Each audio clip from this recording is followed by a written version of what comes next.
Estamos aqui Toda hora que eu acho. em Buenos Aires, mau trânsito, a gente não consegue atravessar a avenida. Estamos na Avenida 9 de Julho.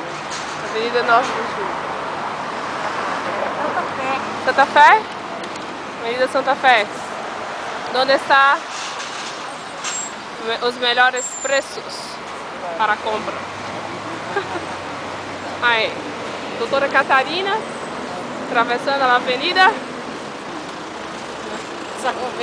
Doutora Lúcia.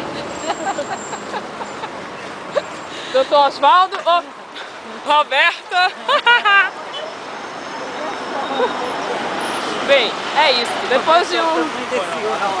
É grande, hein? Ups!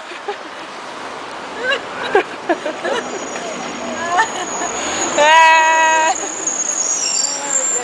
Bem, tem um homem atrás da gente que é gigante. É gigante. E você vai ver agora.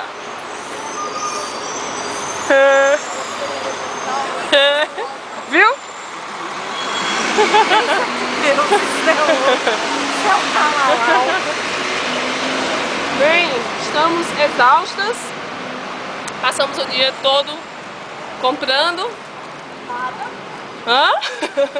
E agora Quase nada. estamos indo para o hotel e tchau. Beijo.